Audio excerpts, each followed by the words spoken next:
સ્વાગત છે મિત્રો આજના નવા લેક્ચરની અંદર. આઈ હોપ કે તમે બધા you will be doing good. Last time આપણે જે શીખ્યા હતા એ કોઈને યાદ છે? યસ, હું તમને યાદ કરાવી દઉં. ધેટ ઇઝ ભવિષ્યવાણી. તો લાસ્ટ ટાઈમ આપણે શીખ્યા હતા ડુઇંગ ભવિષ્યવાણી. ભવિષ્યવાણી કરતા આપણે શીખ્યા હતા, બરાબર છે? તો આ ભવિષ્યવાણી કરવા માટે આપણે શેનો ઉપયોગ કરતા હતા? યસ, આપણે યુઝ કરતા હતા will અને shall અને એની સાથે ક્રિયાપદનું મૂળ રૂપ. તમને જો યાદ હોય અને તમે જો પ્રેક્ટિસ કરી હોય તો તમને ખ્યાલ હોવો જોઈએ કે આ ભવિષ્યવાણી શેનાથી થાય છે? will અને shall નામના verb. verb તો ખરા, પણ એ કેવા verb? helping verb અથવા auxiliary verb અથવા model auxiliary verbs. તો આ બધાથી આપણે ભવિષ્યવાણી કરતા શીખ્યા હતા, બરાબર છે? એકાદ બે સેન્ટેન્સ જોઈ લઈએ.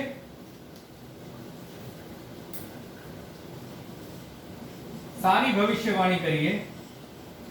It will rain tomorrow.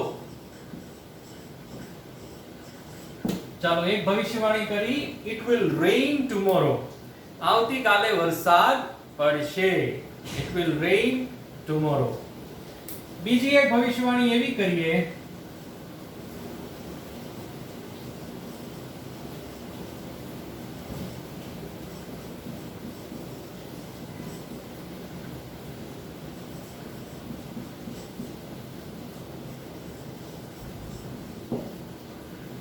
જોયો તો કેવી સરસ ભવિષ્યવાણી લાગે છે. Our school will start next week. મજા પડી જાય ને? Our school will start next week. આવતા અઠવાડિયે અમારી સ્કૂલ શરૂ થઈ જશે. તો અત્યાર પૂરતું ગલગલિયા સારા છે, પણ આપણે ભવિષ્યવાણી કરી રહ્યા છીએ અને ભવિષ્યવાણી માટે will નો ઉપયોગ આપણે કરીએ છીએ. shall નો ઉપયોગ પણ કરી શકાય. એ પણ તમને ખબર છે કે shall નો ઉપયોગ આપણે શા માટે કરતા હતા, રાઈટ? તો આ બે વાક્યો આપણે લીધા એક્ઝામ્પલ ભવિષ્યવાણીના. હવે સાથે સાથે હું પણ કહી દઉં કે એ ભવિષ્યવાણી બીજું કોઈ નહીં પણ it is simple future tense. ભવિષ્યવાણી બીજી કઈ નહોતી પણ એ સિમ્પલ ફ્યુચર ટેન્સ હતા, બરાબર છે? તો સિમ્પલ ફ્યુચર ટેન્સ જે છે એ ભવિષ્ય દર્શાવવા માટે આપણે વાપરીએ છીએ અને એને બીજું નામ આપણે આપ્યું હતું, ધેટ ઇઝ this thing. પણ એ પછી આપણે શું કામ કર્યું હતું? એના નેગેટિવ સેન્ટેન્સ જોયા, એના ઇન્વર્ઝન ક્વેશ્ચન્સ જોયા, એના WH ક્વેશ્ચન્સ આપણે જોયા. WH ક્વેશ્ચન્સ પછી આપણે ફ્રેમ ક્વેશ્ચન્સ કર્યા. ફ્રેમ ક્વેશ્ચન્સ કર્યા પછી આપણે મૂવ ઓન થયા એક્ટિવ ઇન્ટુ પેસિવ માં, અને એ બધા જે આ ટેન્સ જે છે એને આપણે પેસિવ વોઇસીસ કર્યા. ત્યાં સુધી આપણે it's all okay. I hope કે તમને ત્યાં સુધી સમજાયું હશે. હવે વાત એવી કરવી છે કે બીજા એવા કયા કાળ છે કે જે ભવિષ્યવાણી દર્શાવે. તો એવા બીજા પણ કાળ છે કે જે ભવિષ્યનો સમય દર્શાવે. તો આજે એ આપણે શીખવા છે. તો છો ને તૈયાર? ભવિષ્યવાણી દર્શાવતા બીજા કાળ. તો એમાં એક આવશે, આમ તો સાદો વર્તમાન કાળ જે આપણે સિમ્પલ પ્રેઝન્ટ ટેન્સ શીખ્યા હતા. આ બંને કાળ જે હું હવે જે તમને કહેવા જઈ રહ્યો છું એ બંને કાળ ભવિષ્યવાણી દર્શાવે છે, ભવિષ્યકાળ દર્શાવે છે. એ બંને કાળ તમે શીખી ગયા છો. બોલો, બે કાળ છે. That is one is simple future tense એટલે ભવિષ્ય દર્શાવતા બીજા બે કાળ, ધેટ ઇઝ સિમ્પલ પ્રેઝન્ટ અને પ્રેઝન્ટ કન્ટિન્યુઅસ. સિમ્પલ પ્રેઝન્ટ અને પ્રેઝન્ટ કન્ટિન્યુઅસ. સિમ્પલ પ્રેઝન્ટ નું ગુજરાતી શું થશે? સાદો વર્તમાન કાળ. અને પ્રેઝન્ટ કન્ટિન્યુઅસ સ્ટેન્ડ્સ ફોર ચાલુ વર્તમાન કાળ. તો મિત્રો સાહેબ, સાદો વર્તમાન કાળ તો આપણે વાપરીએ છીએ દૈનિક ક્રિયા દર્શાવવા માટે, એવું તમે અમને સમજાવ્યું હતું. ચાલુ વર્તમાન કાળ આપણે વાપરીએ છીએ કે અત્યારની હાલની ક્રિયા દર્શાવવા માટે. તો આ સાહેબ નવું લઈને આવ્યા તમે પાછા કે ફ્યુચર એમાં દેખાડાય. તો હા, ઇટ ઇઝ ધેર, એવું છે, એનાથી આપણે ફ્યુચર દર્શાવી શકાય. તો જોઈએ કઈ રીતે દર્શાવી શકાય. ફોર એક્ઝામ્પલ, આ જે છે વાક્યો, થોડું વાક્ય મને આ ત્રાંસુ લાગે છે લખાણમાં, તો થોડું હું સીધું કરી દઉં એને. It will rain tomorrow. આમ તો તમને અવાજ આવી રહ્યો હશે, અત્યારે વરસાદ ચાલુ છે, હું રેકોર્ડ કરી રહ્યો છું ત્યારે, પણ it's okay. I want to go and have a bath in the rain, પણ I have to do the class also. બંને કામ આપણે કરવા પડશે. તો it will rain tomorrow, તો આમાં ભવિષ્ય દર્શાવતો સમય છે tomorrow, અહીં છે next week. તો આ બધા સિગ્નલ વર્ડ્સ છે, ભવિષ્યમાં આ સમયે આ વખતે ક્રિયા થશે. પણ હું વાત કરી રહ્યો છું સિમ્પલ પ્રેઝન્ટ ટેન્સ થી આપણે ભવિષ્ય દર્શાવી શકાય, ફ્યુચર ટેન્સ એ કઈ રીતે દર્શાવી શકાય જોઈએ. It rains tomorrow. જોયું તમે, અહીં ક્રિયાપદ કયું વાપર્યું, એમાં સાદા વર્તમાન કાળમાં જે આવે છે, અને ટુમોરો જે છે એ ભવિષ્યનો સમય દર્શાવતો શબ્દ. પણ આપણે ક્યારે આ વાપરીએ એ પણ જરૂરી છે.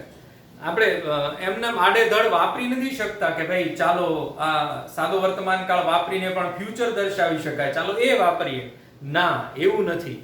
જ્યારે આપણને ખબર જ હોય કે એ ભવિષ્યમાં થનારી ક્રિયા કેવી હોય, 100% શ્યોર થવાની જ છે, બરાબર છે, તો આપણે વાપરી શકાય. એટલે આ રેઇન વાળું છે ને, એમાં કદાચ આ વાક્ય શક્ય નથી, પણ આપણે અહીં બનાવી નાખ્યું છે. પણ એમાં તમે વાક્ય રચના સમજજો કે ઇટ રેઇન્સ ટુમોરો, એટલે સાદા વર્તમાન કાળના ક્રિયાપદ સાથે તમે ભવિષ્ય દર્શાવતો શબ્દ મૂકો તો એ ભવિષ્યમાં 100% ખાતરીબંધ, ગેરંટીબંધ કામ થવાનું છે. Guarantee, not warranty.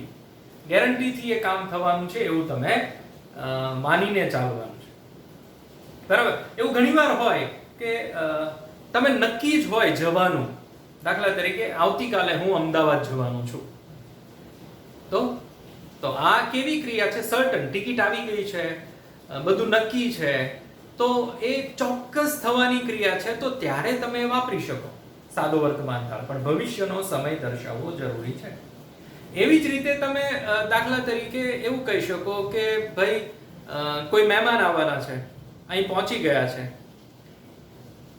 they come in the evening, they come in the evening, એવું તમે કહી શકો. સાંજે આવશે, શ્યોર હોય તો જ, બાકી તમે એને વાપરી શકશો નહીં. ઓકે, તો આ તમને સમજાણું સાદો વર્તમાન કાળ, it is that simple present tense. હવે આપણે પ્રેઝન્ટ કન્ટિન્યુઅસ ટેન્સ ને વાપરવો છે, તો એ કઈ રીતે વાપરી શકાય. It is going to rain tomorrow. જોયું શું મેં કર્યું, it is going to rain. હવે જે આ will જે છે એની બદલે મેં શું મૂક્યું, going to, અને ક્રિયાપદનું તો પાછું મૂળ રૂપ જ આવ્યું છે. જોયું, it is going to rain tomorrow, is going to. હવે અહીં સુધારો થઈ શકે, ઘણીવાર અહીં બહુવચન હોય કરતા તો તમે are વાપરી શકો, ઘણીવાર I હોય તો am વાપરી શકો, પણ આ વાક્ય રચના એક સરખી રહેશે, બરાબર. going to આવ્યું, to સાથે ક્રિયાપદનું મૂળ રૂપ આવે V1. એટલે સિમ્પલ શું છે કે આ will છે એની જગ્યાએ we have used to be going to, બરાબર છે. આમાં પણ ક્રિયા થવાની શક્યતા ખૂબ વધારે હોય ત્યારે આપણે આ વાપરીએ છીએ. will તમને ખબર છે કે જ્યારે મેં સિમ્પલ ફ્યુચર ટેન્સ વાપર્યો તો will આપણે ક્યારે વાપરીએ, જ્યારે અનસર્ટેન હોય, ચોક્કસ ન હોય, આપને એવું લાગે કે થશે નહીં થાય, આવી બધી ક્રિયા આપણે એવું માનતા હોઈએ ત્યારે આપણે ફ્યુચર ટેન્સ વાપરીએ. અને આમે તે શું દર્શાવે છે, પોસિબિલિટી, શક્યતા કે સંભાવના દેખાડે, બરાબર છે. જ્યારે આ બંને જે વાક્યો છે આને તમે એવું ગણી શકો કે અરાઉન્ડ 80 to 90% શક્યતા છે ક્રિયા થવાની. 80 to 90% શક્યતા આ વાક્ય સોરી આ ક્રિયા થવાની. It is going to rain tomorrow. ભાઈ આવતીકાલે ઘટાટોપ વાદળા સાથે વરસાદ તૂટી પડવાનો છે ભાઈ. આ ભવિષ્યવાણી ચોક્કસ પડવાની હોય ત્યારે જ આપણે વાપરીએ છીએ. ચાલો હવે આ જોઈએ. Our school will start next week. આ આપણને મજાનું વાક્ય લાગે છે, તો એને પણ આપણે આમાં બનાવીએ, જોઈએ તો શું થાય છે.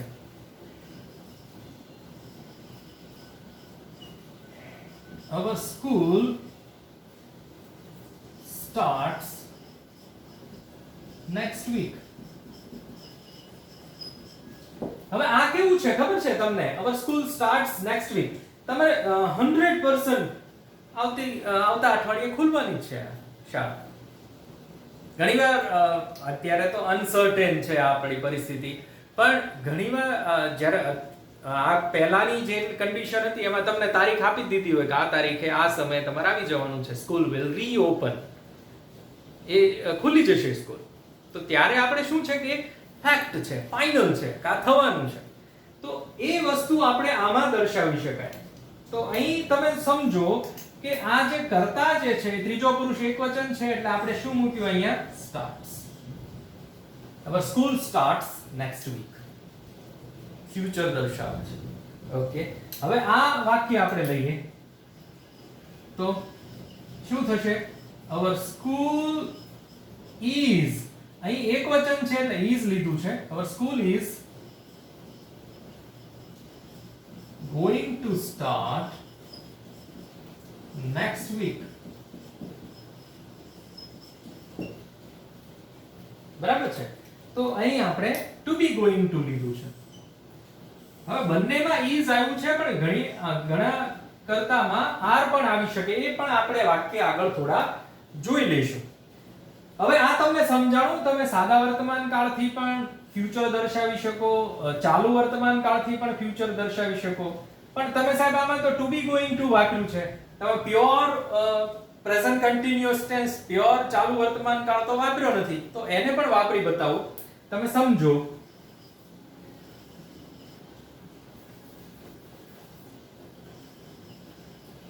Our school is starting next week. આમ તો starting it's a wrong word, તમે એમાં ઓપનિંગ એવું કહી શકો, અથવા રીઓપનિંગ. રીઓપનિંગ ફરીથી ખુલવાની છે. Our school is reopening next week. આવતા અઠવાડિયે એ રીઓપન થવાની છે. તો આ સીધું જ તમે આઈએનજી વાળું રૂપ વાપર્યું છે, જુઓ તો is reopening.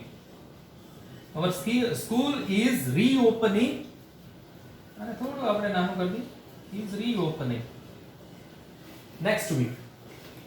જોઈ, our school is reopening next week. આ તો પ્યોર ચાલુ વર્તમાન કાળ.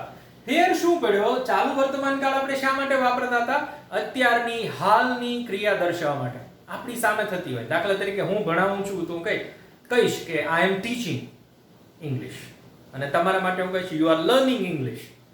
તમે you are learning English, I am teaching English, અત્યારની. પણ એની સાથે મેં ફ્યુચર દર્શાવતો શબ્દ વાપરી લીધો, તો એ ફ્યુચર ટેન્સ થઈ ગયો. It shows future. એટલે આપણે ત્રણ રીતે ફ્યુચર ટેન્સ, આમ તો ચાર રીત થઈ ને. એક તો આપણે સિમ્પલ ફ્યુચર ટેન્સ થી ભવિષ્યવાણી કરતા હતા. બીજી આપણે શીખ્યા નંબર 2, યસ નંબર 2 આપણે શીખ્યા સિમ્પલ ફ્યુચર ટેન્સ થી આપણે દર્શાવી શકાય, પણ એની સાથે આપણે ફ્યુચર વાળો સમય દર્શાવવો જરૂરી છે. એન્ડ નંબર 3 આપણે વાપરીએ ટુ બી ગોઈંગ ટુ વાળી વાક્ય રચના, to be going to. And number 4 સીધું જ એમિઝાર સાથે આઈએનજી. બરાબર છે? તો એનાથી આપણે આ વાક્ય બનાવી શકાય. તો આજે આપણે જે શીખી રહ્યા છીએ તે આ છે કે ફ્યુચર દર્શાવવા માટે આપણે બીજા કાળનો ઉપયોગ પણ કરી શકીએ છીએ. તો આ બોર્ડ છે એ ભરાઈ ગયું છે, હવે તમે એને લખી લો, એટલે થોડા બીજા વાક્યોની આપણે થોડી પ્રેક્ટિસ કરી લઈએ, એટલે એક ખ્યાલ સરસ તૈયાર થઈ જાય આપણા મનમાં. ચાલો લખીએ. તો ચાલો વાક્યો સાથે આપણે તૈયાર છીએ. Let's do sum practice. થોડી પ્રેક્ટિસ કરી લઈએ. પ્રેક્ટિસ ને થોડું હાઇલાઇટ કરી દઉં. It looks attractive. પહેલું વાક્ય છે I shall do my homework after dinner. I shall do my homework after dinner. તો આને આપણે સાદા વર્તમાન કાળથી દર્શાવી શકાય છે. કઈ રીતે દર્શાવું છું? I do my homework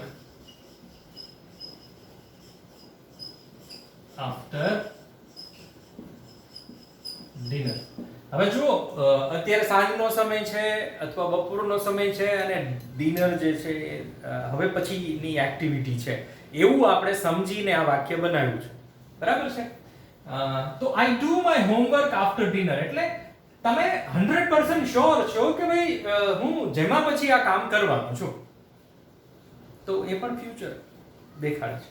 okay, after dinner. પછી જે આપણે ગોઈંગ ટુ વાળી વાક્ય રચના I am going to. હવે જો અહીં શું થયું? I am going to do my homework. I am going to. હવે જુઓ શું થયું? આખી વાક્ય સોરી આપણે આ વાક્ય પૂરું કરી દઈએ. After dinner. આ પહેલાના જેટલા વાક્યો હતા ત્યાં શું થયું હતું કે બંનેમાં is આવ્યું હતું. ખબર છે ને? is આવ્યું. પણ અહીં શું થયું છે કે ભાઈ એમ આવ્યું. કેમ એમ આવ્યું? કારણ કે અહીંયા I છે, I સાથે એમ આવે, is આવે નહીં. તો આ જુઓ તો વાક્ય I am going to do my homework after dinner. I am going to do. હવે એ જ વાક્ય રચના હવે જે આપણે પ્યોર ચાલુ વર્તમાન કાળ શું કહેશું? I am doing my homework after dinner. I'm doing my homework after dinner. I'm doing. Sure. એટલે આ ત્રણેય જે વાક્ય રચના છે એ શ્યોરિટી દેખાડે છે કે તમે ચોક્કસ આ ક્રિયા કરવાના છો. ગપ્પા નથી મારતા. તમે કહો હું કરી નાખીશ, સાચું કહું છું. એટલે એ જે સાચા કહેવાની ભાવના છે ને એ આની અંદર આવે. એટલે જ આ વાક્ય બનાવ્યું છે. ઓકે, નેક્સ્ટ પણ ઇન્ટરેસ્ટિંગ સેન્ટેન્સ છે. We will visit our village next weekend. We will visit our village next weekend. તો હવે અહીં શું કરશું? યસ, કોઈ બોલી રહ્યું છે કે ભાઈ અહીં શેલ વાપર્યું ને અહીંયા વિલ વાપર્યું એવું કેમ? આ એટલા માટે જ મેં વાપર્યું છે કે તમને ખ્યાલ રહે કે ભાઈ શેલે વાપરી શકાય અને વિલે વાપરી શકાય. જનરલ એવું મેં કીધું હતું કે I અને we સાથે શેલ વાપરવાનું છે. I અને we સાથે શેલ વાપરવાનું. પણ અહીં મેં એટલા માટે જ વાપર્યું કે I સાથે શેલ, I shall do. એટલે ત્યાં છે ને કે એક ફરજના ભાગ રૂપે આપણે શેલ વાપરીએ છીએ. તમને ખબર છે. અને અહીં આપણે will છે ને એ ફ્યુચર એક્શન કે આવું થશે કદાચ. એ કોઈ ફરજનો ભાગ નથી. ઓકે, તો we visit our village next weekend. Weekend એટલે ખબર ને? હવે તો વીકેન્ડ બે રીતે થાય. બ્રિટન્સ છે બ્રિટિશર્સ એટલે ઇંગ્લેન્ડ જે આપણે અંગ્રેજો આપણે કહીએ છીએ એ વીકેન્ડ કહે છે, જ્યારે અમેરિકન્સ જે એ પણ ઇંગ્લિશ વાપરે છે એ વીકેન્ડ્સ કહે છે. એટલે ઇટ ડિપેન્ડ્સ. વીકેન્ડ પણ કહી શકાય, વીકેન્ડ્સ પણ કહી શકાય, પણ એને આપણને ખબર છે કે શનિ રવિને આપણે વીકેન્ડ કહીએ છીએ. ચાલો આગળ શું કરશું? we are going to, જો આમાં આર આવી ગયું છે મિત્રો, જોજો. We are going to visit our village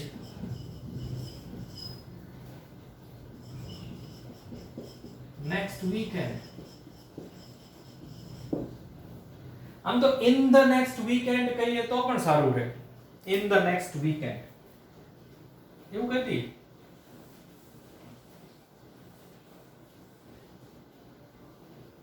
અહીં પણ ચેન્જ કરી દઈએ. in the next weekend.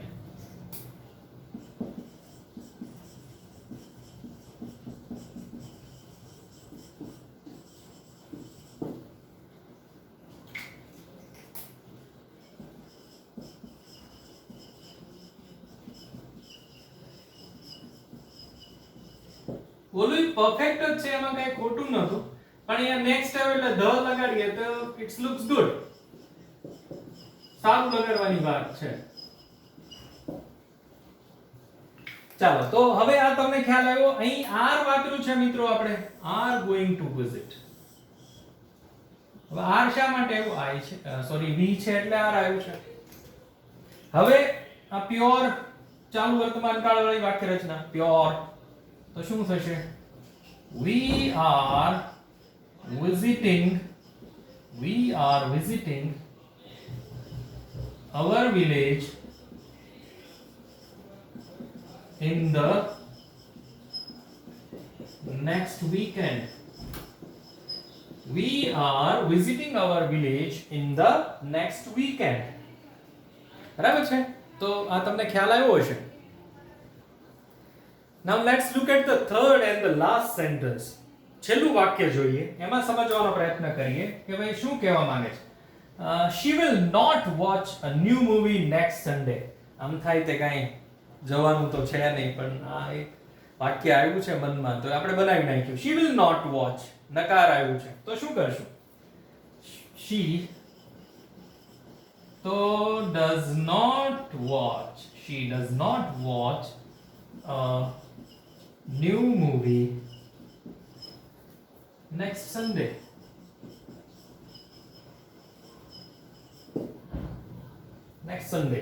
She doesn't watch. હવે સાદો વર્તમાન કાળ કર્યો આપણે એટલે does not નકાર છે એટલે does not નો ઉપયોગ કરવો પડે ને મિત્રો, તો એ પ્રમાણે આપણે કરવું પડશે.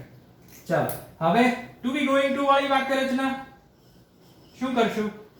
She is not going to watch a new movie next Sunday. She is not going to watch. તો અહીં આપણે કર્યું છે is not going to watch. She is not going to watch. Right. અને છેલ્લે આપણે જે ing વાળી વાક્ય રચના વાપરવાની છે, શું કરશું? She is not watching a new movie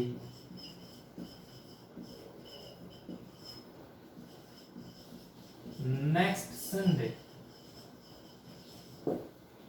She is not watching a new movie next Sunday. Is not watching is ખૂબ જરૂરી છે. તો this is it. આજે આપણે શીખ્યા કે આપણે જે સિમ્પલ ફ્યુચર ટેન્સ જે છે, સિમ્પલ ફ્યુચર ટેન્સને આપણે કઈ રીતે બીજા કાળની અંદર પણ દર્શાવી શકાય. પણ મારી જે વાત જે છે બરાબર ધ્યાનમાં રાખજો કે દરેક વાક્યને, દરેક સિમ્પલ ફ્યુચર ટેન્સના વાક્યને આપણે આવી રીતે ફેરવવાના નથી.